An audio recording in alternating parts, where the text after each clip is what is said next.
Welcome back dear students. Pharmaceutical engineering theory series में आज हम लोग साइज रिडक्शन के बारे में स्टडी करेंगे।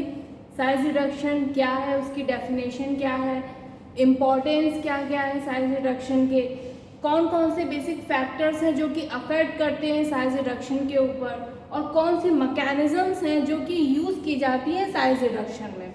तो फर्स्टली साइज रिडक्शन क्या है? इसमें लार्ज पार्टिकल साइज रिडक्शन में हम लार्ज पार्टिकल्स को स्मॉल पार्टिकल्स में कन्वर्ट करते हैं। साइज रिडक्शन में लार्ज पार्टिकल को हम स्मॉल पार्टिकल में कन्वर्ट करते हैं।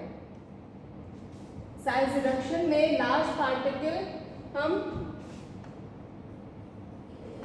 लार्ज पार्टिकल को फर्दर स्मॉल पार्टिकल्स में कन्वर्ट करते हैं। ठीक, अभी जो लार्ज पार्टिकल को हम स्मॉल पार्टिकल्स में कन्वर्ट करते हैं, ये कैसे? Bye incorporating the different mechanisms. अलग अलग मैकेनिज्म्स को इन्वॉल्व करके हम लार्ज पार्टिकल को स्मॉल पार्टिकल में कन्वर्ट करते हैं। बेसिकली हम साइज रिडक्शन में आपका मैकेनिकल मेथड यूज़ होता है, मोस्ट कॉमनली आपका मैकेनिकल मेथड यूज़ होता है, बट सम केसेस में हम प्रेसिपिटेशन मेथड भी यूज़ करते हैं। जब फाइब्रस मटेरियल होता है तो उस केस में हम प्रेसिपिटेशन मेथड भी यूज़ करते हैं। पहले प्रेसिपिटेशन मेथड यूज़ करके मटेरियल की प्रॉपर्टी को चेंज करते हैं, उसके बाद हम मैकेनिकल मेथड यूज़ करके हम मटेरियल का साइज रिडक्शन करते हैं। ठीक, तो बेसिक ये आपका साइज रिडक्शन की डेफिनेशन है। इम्पॉर्टेंस, साइज रिडक्शन क्यों इम्पॉर्टेंट है? First, surface area. हम अगर साइज रिडक्शन करते हैं तो आपका large surface area cover out होता है, और large surface area cover out होने की वजह से अलग अलग प्रॉपर्टीज़, उस पर्टिकुलर मटेरियल की जो प्रॉपर्टीज़ हैं वो बढ़ जाती हैं। जैसे उसकी सॉल्युबिलिटी बढ़ जाएगी, उसकी बायोअवेलेबिलिटी बढ़ जाएगी। क्यों? क्योंकि उसका जो सरफेस एरिया आपका बढ़ गया है। फर्स्ट प्रॉपर्टी है सरफेस एरिया। साइज रिडक्शन करने से सरफेस एरिया बढ़ जाता है। Next, solubility.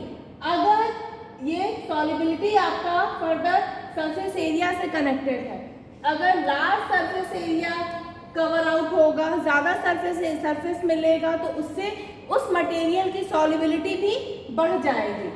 और ये ड्राइंग भी फर्दर सरफेस एरिया से ही कनेक्टेड है। अगर ज़्यादा बड़ा सरफेस एरिया होगा तो उससे जो रेट ऑफ ड्राइंग भी फास्ट होगी। मतलब अभी हमने ये 3 स्टेप्स देखे, सरफेस एरिया, सॉल्युबिलिटी और ड्राइंग। ये तीनों ही अगर हम साइज रिडक्शन करते हैं तो उससे उस पर्टिकुलर मटेरियल की जो प्रॉपर्टीज हैं वो इन्हांस हो जाती हैं। नेक्स्ट है आपका बायोअवेलेबिलिटी। बायोअवेलेबिलिटी क्या होता है? Amount of drug which are present in your blood circulation. Blood circulation में कितना अमाउंट प्रेजेंट है, ये कैसे होता है? अगर हम लार्ज पार्टिकल को स्मॉल पार्टिकल में कन्वर्ट करते हैं, तो स्मॉल पार्टिकल को कन्वर्ट करने के बाद फिर हम उसको यूज़ करते हैं किसी भी मेथड के थ्रू, बॉडी के अंदर इंजेक्ट करें या ओरल ले, या फिर हम नेज़ल के थ्रू किसी फॉर्मुलेशन में कन्वर्ट करने के बाद नेज़ल के थ्रू लें, तो उससे उसकी बायोअवेलेबिलिटी बढ़ जाएगी। क्यों? क्योंकि ड्रग जल्दी डिसइंटीग्रेट होकर के जल्दी डिसॉल्व होगी और ब्लड सर्कुलेशन में पहुँचेगी। Next, extraction. अगर हम साइज रिडक्शन कर रहे हैं तो साइज रिडक्शन करने की वजह से क्या होगा? पार्टिकल्स आपके छोटे पार्टिकल्स में कन्वर्ट होंगे। छोटे पार्टिकल्स में कन्वर्ट होंगे, स्मॉल साइजेस में कन्वर्ट होंगे। ठीक, अब जब पार्टिकल स्मॉल साइजेस में कन्वर्ट हो रहे हैं तो बेसिकली उनका सरफेस एरिया बढ़ रहा है। तो अगर उनका सरफेस एरिया बढ़ रहा है तो जो सॉल्वेंट के साथ उस मटेरियल का कांटेक्ट टाइम भी बढ़ जाएगा, उनका कांटेक्ट बढ़ जाएगा, जिससे एक्सट्रैक्शन फास्ट हो जाएगा। नेक्स्ट है आपका साइज रिडक्शन करेंगे तो फर्दर आपके पार्टिकल साइज छोटे होंगे, और पार्टिकल साइज छोटे होंगे तो अलग अलग फॉर्मुलेशंस को प्रिपेयर करने में भी हमें इजी रहता है। जैसे अगर हम सस्पेंशन बना रहे हैं तो सस्पेंशन के केस में अगर बड़े पार्टिकल होंगे तो रेट ऑफ सेडिमेंटेशन फास्ट हो जाएगा, रेट ऑफ सेडिमेंटेशन फास्ट हो जाएगा। और अगर छोटे पार्टिकल होंगे तो रेट ऑफ सेडिमेंटेशन स्लो हो जाएगा, छोटे पार्टिकल्स होंगे तो रेट ऑफ सेडिमेंटेशन स्लो हो जाएगा।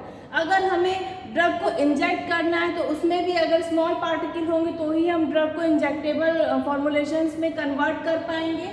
नेक्स्ट है आपका मिक्सिंग। अगर आपका मटेरियल स्मॉल साइजेस के होते हैं, अगर मटेरियल स्मॉल साइज का होता है तो आपकी मिक्सिंग प्रॉपर होगी। अगर मटेरियल अलग अलग डायमीटर के होंगे, अलग अलग साइजेस के होंगे तो वो प्रॉपर मिक्सिंग नहीं हो पाएगी, लार्ज पार्टिकल ऊपर ऊपर रह जाएगा और स्मॉल पार्टिकल्स आपके नीचे जो भी वॉइड्स होंगे उसमें बैठ जाएंगे। तो इसी वजह से अगर सेम डायमीटर के पार्टिकल और स्मॉल डायमीटर के पार्टिकल होंगे तो मिक्सिंग प्रॉपर हो पाएगी। नेक्स्ट है आपका फ्लो प्रॉपर्टी। अगर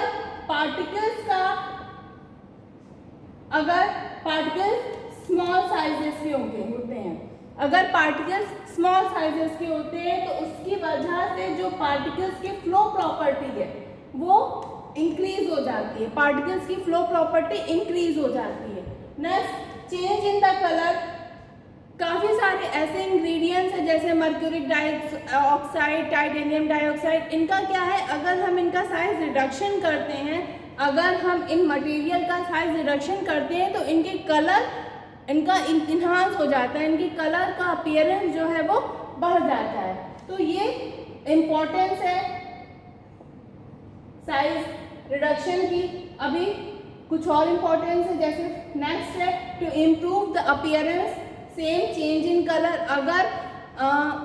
अगर हम साइज रिडक्शन करते हैं तो उसकी वजह से अपीयरेंस भी मटेरियल का बढ़ जाता है। क्यों? क्योंकि पार्टिकल्स आपके एक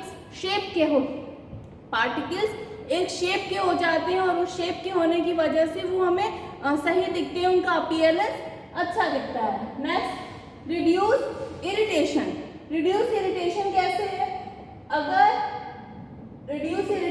अगर हम पार्टिकल्स का साइज रिडक्शन कर रहे हैं, पार्टिकल्स का साइज रिडक्शन करने की वजह से पार्टिकल आपके स्मॉल साइजेस के कन्वर्ट हो जाएंगे। स्मॉल साइजेस के होंगे तो फिर से हम उसके साथ कोई भी फॉर्मुलेशन प्रिपेयर करते हैं, सपोज हमने कोई ट्रांसडर्मल फॉर्मुलेशन, जेल क्रीम वगैरह प्रिपेयर किया, जब हम उसे अप्लाई करेंगे ऑन स्किन तो हमें इरिटेशन नहीं होगी, तो हमें रबिंग वगैरह फिर नहीं होगी। तो ये कुछ इंपॉर्टेंस थे जो कि साइज रिडक्शन के थे। Next, factors affecting size reduction. कौन कौन से फैक्टर्स हैं जो कि अफेक्ट करते हैं साइज रिडक्शन में? फर्स्ट है hardness, toughness, stickiness, softening temperature, moisture content, purity required. ये कुछ अलग अलग फैक्टर्स हैं जो कि अफेक्ट करते हैं साइज रिडक्शन के केस में। फर्स्ट है हार्डनेस। मटेरियल जितना ज़्यादा हार्ड होगा हमें साइज रिडक्शन करने में उतनी ज़्यादा प्रॉब्लम होगी। मटेरियल अगर बहुत ज़्यादा हार्ड है तो हम उतना ही ज़्यादा उसमें हमें फोर्स अप्लाई करना पड़ेगा साइज रिडक्शन के केस में। तो ये एक फैक्टर है। नेक्स्ट है टफनेस। टफनेस के लिए हमारे फाइबरस या फ्लेक्सिबल मटेरियल जो होते हैं इनके साथ ये कंडीशन होती है, जो भी टफ मटेरियल होते हैं उनके साथ ये कंडीशन होती है कि हम पहले मैकेनिकल फोर्स अप्लाई करने से पहले हम प्रेसिपिटेशन मेथड को यूज़ करते हैं। मतलब टफनेस के केस में हम पहले प्रेसिपिटेशन मेथड यूज़ करके जो मटेरियल है, मटेरियल के कैरेक्टरिस्टिक को चेंज करते हैं। मटेरियल के कैरेक्टरिस्टिक जब चेंज हो जाएगा उसके बाद हम फिर उस पर मैकेनिकल मेथड यूज़ करके साइज रिडक्शन करेंगे। ठीक, तो ये टफनेस के साथ था। स्टिकीनेस के साथ क्या था? अगर हम कोई स्टिकी मटेरियल होगा जैसे ग्लू, ये सारे हो गए, या फिर कोई भी वेटेड मटेरियल होगा जिसमें मॉइस्चर कंटेंट 50% से ज़्यादा है, उस कंडीशन में हमें साइज रिडक्शन करने के केस में प्रॉब्लम क्रिएट होती है। क्यों? क्योंकि जो भी हम मशीन यूज़ कर रहे होंगे साइज रिडक्शन के लिए, उनके एड्स में, उनके ब्लेड्स में, उनके हैमर्स में वो जाकर के डिपॉजिट हो जाएगा, और डिपॉजिट हो जाएगा तो वो जो उसका मोटर होगा, जो रोटेटिंग शिफ्ट होगा, वो प्रॉपर रोटेट नहीं कर पाएगा। और प्रॉपर रोटेट नहीं कर पाएगा तो इसकी वजह से प्रॉब्लम क्रिएट होगी साइज रिडक्शन होने में। नेक्स्ट है सॉफ्टनिंग टेम्परेचर। इसके अंदर क्या आता है, जैसे वैक्सेस है, ठीक, ये किस कंडीशन में है, मान लीजिए हम हैमर मिल या बॉल मिल को यूज़ कर रहे हैं साइज रिडक्शन करने के लिए, तो उस केस में जब हम साइज रिडक्शन करते हैं तो वो आयरन के होने की वजह से और हैवी होने की वजह से टेम्परेचर इंक्रीज हो जाता है। तो जब टेम्परेचर इंक्रीज हो जाता है, टेम्परेचर इन्हांस हो जाता है, तो जो भी उसमें मटेरियल है वो उस मटेरियल का भी टेम्परेचर बढ़ने लगता है और उस मटेरियल का जब टेम्परेचर बढ़ने लगता है तो फर्दर वो जो मटेरियल है वो सॉफ्ट होने लगता है और सॉफ्ट हो जाएगा तो जाहिर सी बात है वो स्टिकी नेचर का में कन्वर्ट होने लगेगा। तो ये भी एक फैक्टर है जो कि अफेक्ट करता है साइज रिडक्शन पे। नेक्स्ट है मॉइस्चर कंटेंट। मॉइस्चर कंटेंट के केस में जैसे कुछ आपकी मशीन्स हैं जो कि ड्राई मटेरियल के साइज रिडक्शन के लिए बनी हुई है, कुछ मशीन्स हैं जैसे आपके मॉइस्चर कंटेंट वाले मटेरियल की साइज रिडक्शन के लिए बनी हुई है। जैसे अगर हम ड्राई मटेरियल का साइज रिडक्शन कर रहे हैं तो उस केस में हम बॉल मिल, हैमर मिल या फ्लूइड एनर्जी मिल को यूज कर सकते हैं, ठीक। पर अगर हमें मॉइस्चर कंटेंट मटेरियल या वेटेड मटेरियल का साइज रिडक्शन करना है तो वहां पे हम एड्स रनर मिल या फिर इंड रनर मिल को यूज करते हैं, ठीक। क्यों? क्योंकि जो एड्स रनर मिल और इंड रनर मिल है उसके जो आपका पेस्टल एंड मोटार होता है उसके साइडिंग में फर्दर ब्लेड्स लगी हुई होती हैं, तो जैसे जैसे वो रोटेट करता है उसके साथ साथ वो स्क्रैप भी करता जाता है। जो ब्लेड्स लगे जो स्क्रैपर्स लगे होते हैं वो स्क्रैपर जो मटेरियल पेस्टल पे चिपक जाता है उसको स्क्रैप आउट करके फिर से ग्राइंडिंग चैम्बर में पोर कर देता है। तो मॉइस्चर कंटेंट मटेरियल का क्या मतलब है, वो मटेरियल जिनमें 25% से ज़्यादा मॉइस्चर प्रेजेंट है तो उनके लिए हम एड्स रनर मिल या इंड रनर मिल को यूज कर सकते हैं। Next purity required. कुछ ऐसे मटेरियल्स होते हैं जिनका हम साइज रिडक्शन करते हैं तो साइज रिडक्शन करने के साथ ही उनकी जो प्योरिटी है वो ख़त्म होने लगती है या हम हीट इंक्रीज हो जाती है। मान लीजिए कोई मटेरियल है जो हीट सेंसिटिव है, अगर हम उसको बॉल मिल के साथ या हैमर मिल के साथ या एड्स रनर मिल के साथ या इंड रनर मिल के साथ उसका साइज रिडक्शन करेंगे तो उस केस में उसका जो उसमें कंटामिनेशन के चांसेस हो जाएंगे या फिर उसकी जो प्योरिटी है वो कम हो जाएगी। तो उस कंडीशन में हमें मटेरियल के कैरेक्टरिस्टिक के अकॉर्डिंग मटेरियल किस तरीके का उसके अकॉर्डिंग हमें मशीन या इक्विपमेंट को यूज करना है साइज रिडक्शन के लिए।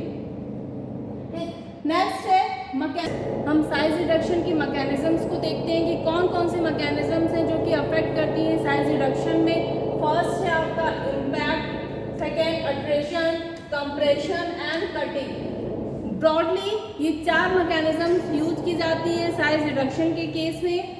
इम्पैक्ट दैट मीन्स कि किसी हैवी ऑब्जेक्ट के थ्रू थ्रोइंग होना किसी मटेरियल पे, जब किसी हैवी ऑब्जेक्ट के थ्रू थ्रोइंग होती है मटेरियल पे तो उसकी वजह से साइज रिडक्शन होता है जिसको हम इम्पैक्ट फोर्सेस कहते हैं। नेक्स्ट है आपका अट्रेशन। दो अपोजिट सरफेसेस के बीच में रबिंग एक्शन की वजह से ये अपोजिट सरफेस ये अगर अपोजिट जाएगा तो दो अपोजिट सरफेसेस के बीच में जब रबिंग होगी उसकी वजह से अगर साइज रिडक्शन हो रहा है तो हम उसको अट्रेशन फोर्सेस कहते हैं। नेक्स्ट है कंप्रेशन। कंप्रेशन में क्रशिंग होती है। मान लीजिए ये आपका मटेरियल है, इसके ऊपर से अगर हम कंप्रेशन फोर्स अप्लाई कर रहे हैं तो कंप्रेशन फोर्स अप्लाई करने की वजह से जब ये मटेरियल आपका क्रश हो जाएगा तो उसकी वजह से साइज रिडक्शन होगा तो ये कंप्रेशन फोर्स है। नेक्स्ट कटिंग में किसी शार्प नाइफ या ब्लेड की हेल्प से मटेरियल की कटिंग होती है जिसकी वजह से फर्दर साइज रिडक्शन होता है, तो ये कटिंग है। तो ये हमारी 4 मैकेनिज्म्स थी। आज के इस लेक्चर में हमने साइज रिडक्शन के बारे में साइज रिडक्शन की डेफिनेशन पढ़ा, साइज रिडक्शन के इम्पोर्टेंस पढ़े, फैक्टर्स पढ़ा मैकेनिज्म्स पढ़ेंगी, कौन कौन सी मैकेनिज्म्स हैं जो कि अफेक्ट करती हैं साइज रिडक्शन के लिए।